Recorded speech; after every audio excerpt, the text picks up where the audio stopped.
স্নেহের ছাত্রছাত্রী, আমি দীপান্বিতা ম্যাডাম। আমার ইউটিউব চ্যানেল দীপাস টিচিংয়ে তোমাদের সবাইকে স্বাগত।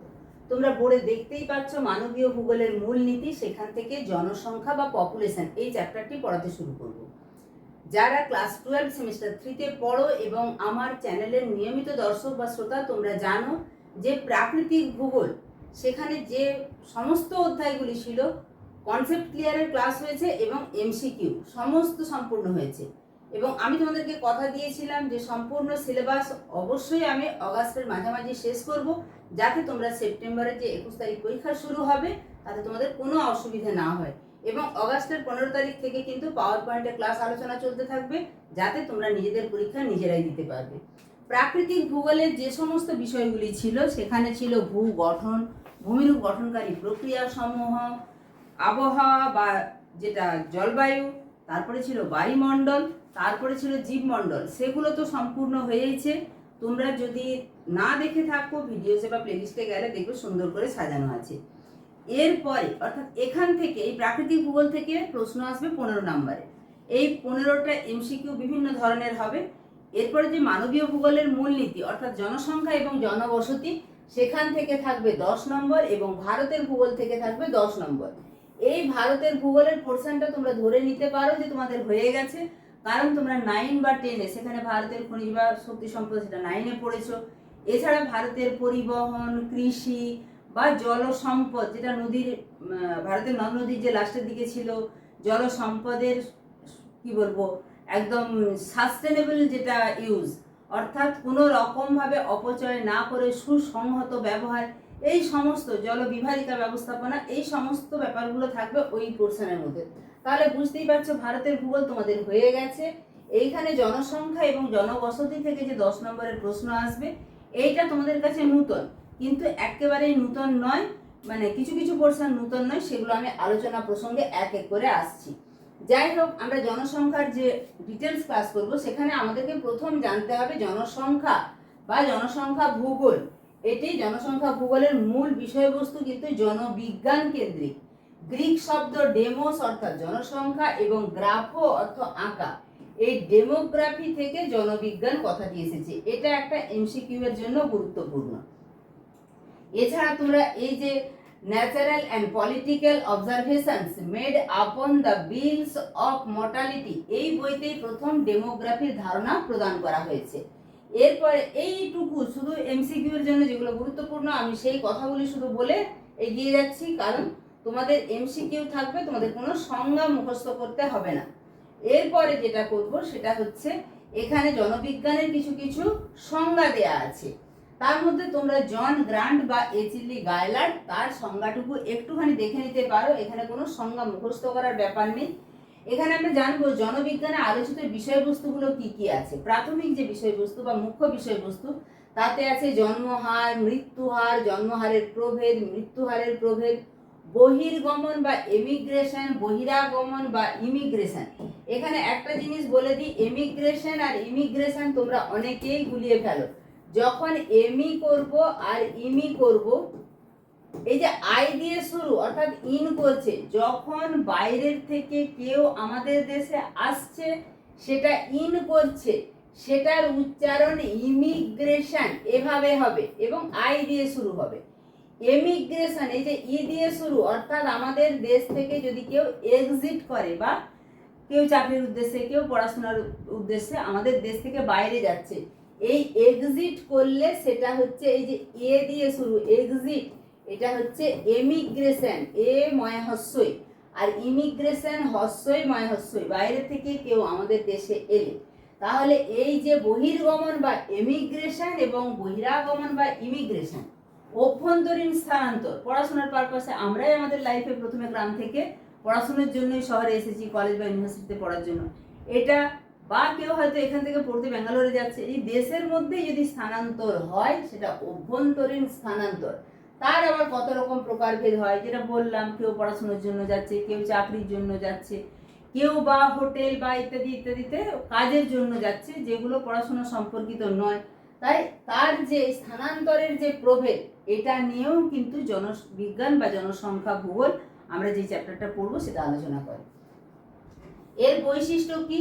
এই জনবিজ্ঞানের বৈশিষ্ট্য হচ্ছে স্বাভাবিক বৃদ্ধি, নিট, আন্তর্জাতিক স্থানান্তর, মোট জনঘনত্ব, অভ্যন্তরীণ মোট জনসংখ্যা বন্টন, মোট জনসংখ্যা বৃদ্ধির হার, জনসংখ্যার বয়লিঙ্গ কাঠামো বা বয়লিঙ্গ পিরামিড তোমাদেরকে প্র্যাকটিক্যালেও করানো হবে এবং এটাও আলোচনা করে দেবো এখানে অর্থাৎ থিওরিতে।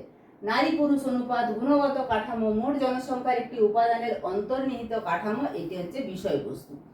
এখানে জনবিজ্ঞানের যে শাখা এবং তার যে জনক, এগুলো এত কিছু পড়ার তোমাদের দরকার নেই। এরপরে বিশ্বব্যাপী জনসংখ্যার বন্টন যদি আমরা লক্ষ্য করি, পৃথিবীতে মোট জনসংখ্যা বর্তমানে 800 কোটিরও বেশি নয়, 810 কোটিও ছাড়িয়ে গেছে। এবারে এর মধ্যে কোথায় জনসংখ্যা বেশি এবং কোথায় জনসংখ্যা সবচেয়ে কম, এটা আমাদেরকে জানতে হবে এবং এমসিকিউ এর জন্য গুরুত্বপূর্ণ। এশিয়া মহাদেশে কিন্তু পৃথিবীর মধ্যে সবচেয়ে, যতগুলো মহাদেশ আছে পৃথিবীর মধ্যে সবচেয়ে বেশি জনসংখ্যার বাস হচ্ছে এশিয়া মহাদেশে। মোট জনসংখ্যার প্রায় 59%, 58%-এর বেশি, 58.5%-এর বেশি এশিয়া মহাদেশে বাস করে। এশিয়া মহাদেশের অন্তর্গত ভারত এবং চীন। এর মধ্যে যদি দেশ হিসাবে বলা হয়, পৃথিবীর মধ্যে চীনে প্রথম স্থান অধিকার করতো জনসংখ্যার দিক থেকে, সেটা কিন্তু চীনকেও বর্তমানে ছাড়িয়ে গেছে ভারত। তাহলে এটা একটা গুরুত্বপূর্ণ এমসিকিউ যে বর্তমানে পৃথিবীতে কোন মহাদেশ জনসংখ্যার দিক থেকে এগিয়ে? এশিয়া মহাদেশ। আবার এশিয়া মহাদেশের মধ্যে কোন দেশ এগিয়ে জনসংখ্যার ভিত্তিতে? সেটা হচ্ছে ভারত। দক্ষিণ পূর্ব এশিয়া নদী উপত্যকা অঞ্চলগুলিতে জনঘনত্ব বেশি। তাহলে এশিয়া মহাদেশের কোন অংশে জনঘনত্ব বেশি? এমসিকিউ থাকতে পারে। উত্তর গোলার্ধে কত শতাংশ মানুষ বসবাস করেন এবং দক্ষিণ গোলার্ধে কত শতাংশ মানুষ বসবাস করেন? কারণ দক্ষিণ গোলার্ধে সেভাবে মহাদেশের অস্তিত্বই কম আছে, তাই উত্তর গোলার্ধে মোট জনসংখ্যার 91%-এর বেশি, যেখানে দক্ষিণ গোলার্ধে মাত্র 9%-এরও কম জনসংখ্যা বা মানুষের বসবাস দেখা যায়। মহাদেশ অনুসারে জনসংখ্যার বন্টন। এবারে এশিয়া মহাদেশের মধ্যে কোথায় কোথায় জনসংখ্যা বেশি, আমি বাকিগুলো এতটা বলবো না, অর্থাৎ মাঝারি, অতি মাঝারি, এরকম ভাবে তোমরা দেখেছো টেনেও ভাগ করা ছিল। আমরা সবচেয়ে বেশি সবচেয়ে কম কোথায় দেখবো, তাহলেই কিন্তু আমাদের এমসিকিউ এর জন্য খুব গুরুত্বপূর্ণ হবে। তাহলে প্রথমেই বললাম পৃথিবীর সমস্ত মহাদেশের মধ্যে এশিয়া মহাদেশ হচ্ছে জনসংখ্যার দিক থেকে, আয়তনের দিক থেকেও বড়, আবার জনসংখ্যার দিক থেকেও সবার প্রথমে বা এগিয়ে আছে। এই এশিয়া মহাদেশের মধ্যে কোথায় কোথায় জনসংখ্যা সবচেয়ে বেশি? ভারত, এটা প্রথমে আসবে। ভারত, চীন, পাকিস্তান, বাংলাদেশ, জাপান, ইন্দোনেশিয়া। এখানে যে জনসংখ্যা বেশি তার কারণ কি না, এখানে অনেক নদী রয়েছে। নদী উপত্যকার উর্বর ভূমিতে যেমন কৃষিকাজ হয় সেরকম কৃষিভিত্তিক শিল্প দেখা যায়।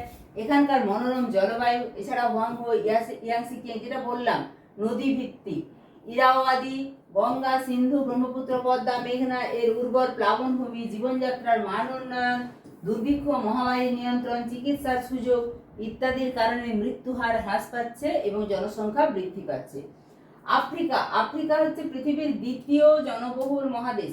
এখানেও একটুখানি তোমরা কোন কোন জায়গাগুলো এবং কারণ কি এত জনসংখ্যা বৃদ্ধি, এখানে যেমন জীবনযাত্রার মান উন্নয়ন, দুর্ভিক্ষ, মহামারী নিয়ন্ত্রণ, এগুলো এশিয়া মহাদেশে পড়লাম। আফ্রিকাতে কিন্তু কারণটা একটু অন্যরকম। কিরকম না, এখানে চিকিৎসা, স্বাস্থ্য, পুষ্টির অভাবে শিশু মৃত্যুর হার, দারিদ্র প্রভৃতি কারণে এই মহাদেশে জনসংখ্যা বেশি। মানুষের মধ্যে সচেতনতা কম হলে মানুষের আরো বেশি বেশি করে সন্তান উৎপাদন করার প্রবণতা দেখা দেয়, যে আমাকে একটা সন্তান ঠিকঠাক দেখবে কিনা, অর্থাৎ সন্তানের উপর নির্ভরশীলতা থেকে কিন্তু এবং সচেতনতার অভাব থেকে, যে তাদের মধ্যে এই ধারণাটা, যখনই শিক্ষার অভাব হবে তখনই এই ধারণাটা কাজ করবে যে যত বেশি সংখ্যক সন্তান উৎপাদন করতে পারবো তত বেশি উৎপাদন হবে বা তারা বেশি কাজ করবে, তারা বেশি উপার্জন করবে। কিন্তু সেই যে জনসংখ্যাটা, সেই জনসংখ্যাটা যদি অতিরিক্ত হারে হয় তখন কিন্তু দেশের অর্থনীতি বা যে উপার্জন তার উপর চাপ সৃষ্টি করে। তো এশিয়া মহাদেশে এই জিনিসটা তোমাকে একটুখানি ভালো করে জানতে হবে।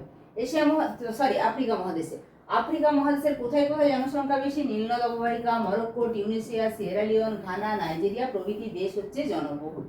এরপরে ইউরোপ তো উন্নত দেশ, এখানে শিক্ষিতের হার বেশি, ব্যাপক শিল্পায়ন, রপ্তানি নির্ভর কৃষিকাজ, বিপুল প্রাকৃতিক সম্পদের ভান্ডার, সংস্কৃতি মনস্ক, কর্মঠ, দক্ষ, উদ্যমী অধিবাসী। তো এই সমস্ত কারণে ওরা কিন্তু অনেক বেশি সচেতন এবং জনসংখ্যা বৃদ্ধির হার বেশ কম। এরপরে উত্তর আমেরিকা, এখানেও জনসংখ্যা বৃদ্ধির হার বেশ কম। দক্ষিণ আমেরিকা বিস্তীর্ণ অঞ্চল জুড়ে যে পার্বত্য এবং মালভূমি অঞ্চল অবস্থান করছে, মরুভূমি বনভূমি অবস্থান করছে, সেই কারণে জনবসতি তেমন গড়ে ওঠেনি। আর ওশিয়ানিয়াতে জনসংখ্যা মাত্র 4.4 কোটি। এটি পৃথিবীর সবচেয়ে জনবিরল মহাদেশ। অস্ট্রেলিয়ার দক্ষিণ পূর্ব, উত্তর পূর্ব, পূর্ব অঞ্চল, নিউজিল্যান্ডের উত্তর দ্বীপ অঞ্চলে অপেক্ষাকৃত অধিক জনবসতি লক্ষ্য করা যায়। বাকি অংশ, এই যে জায়গাগুলো অধিক জনবসতি, সেখানটায় মোটামুটি শিল্প বা শিক্ষার হার বেশি, কিন্তু বাকি অংশগুলো প্রাকৃতিক কারণেই বসবাসের উপযোগী নয় বলে এবং আয়তনের দিক থেকে অনেক ছোট বলে জনসংখ্যা অনেকটাই কম। এরপরে আমরা জনঘনত্ব অনুসারে বন্টন দেখব, যে কোন অঞ্চলগুলো নিবিড় জনবসতি অঞ্চল, কোন অঞ্চলগুলো নাতি নিবিড়, কোন অঞ্চলগুলো বিরল জনবসতিযুক্ত অঞ্চল, কোন অঞ্চলগুলো অতি বিরল জনবসতি অঞ্চল। তাই প্রত্যেকটা ক্লাস অবশ্যই দেখতে থাকো।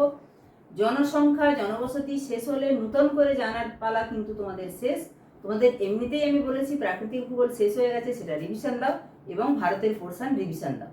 যদি কিছু অসুবিধা হয় কমেন্ট সেকশন তো খোলাই আছে, কমেন্ট বক্সে কমেন্ট করে জানাও কোন পোর্শনটুকু তোমার অসুবিধা হচ্ছে। তোমার একার কমেন্টের ভিত্তিতেই কিন্তু আমি ক্লাস নিয়ে আসবো। ফলে অবশ্যই গুরুত্বপূর্ণ এই তথ্যটা বন্ধুদের মাঝেও শেয়ার করে দেবে যে এই চ্যানেল থেকে থার্ড সেমিস্টারের ভূগোলের সমস্ত ক্লাস, এছাড়াও অফিসিয়াল যে সমস্ত আপডেট, সেগুলো কিন্তু এই চ্যানেল থেকে দেওয়া হয়ে থাকে। তাই অবশ্যই চ্যানেলে চোখ রাখো।